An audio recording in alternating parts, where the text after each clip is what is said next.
In die sonnige tuin van die Clever Bunny klip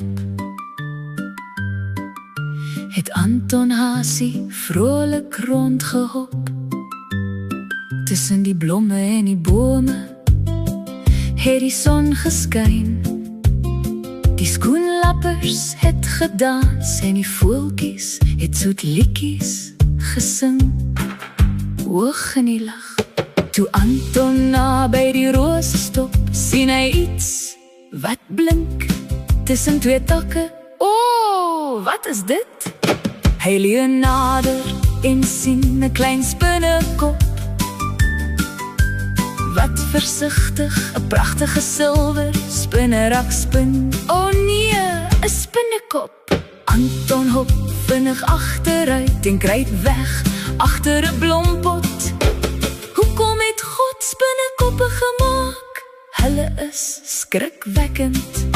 Net toe was oupa Hasie besig om die tuin water te gee.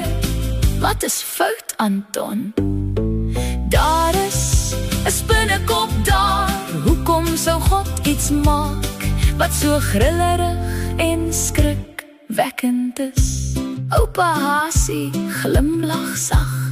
Wel, Anton, God het elke skepsel met 'n spesiale doel gemaak. 'n Doel? Ja! Spinnekoppe help die tuin deur goggas te vang, wat die blomme en groente kan beskadig. En kyk na daardie spinnerak, so netjies, so mooi, soos klein blinkenswerk in die oggendson.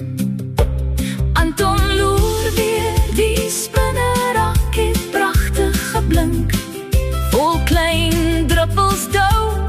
Dit is eintlik nogal verstommend. Soms, Anton, is die dinge waarvoor ons bang is ook deel van God se pragtige plan. Anton knik stadig, miskien is spinnekoppe maar net klein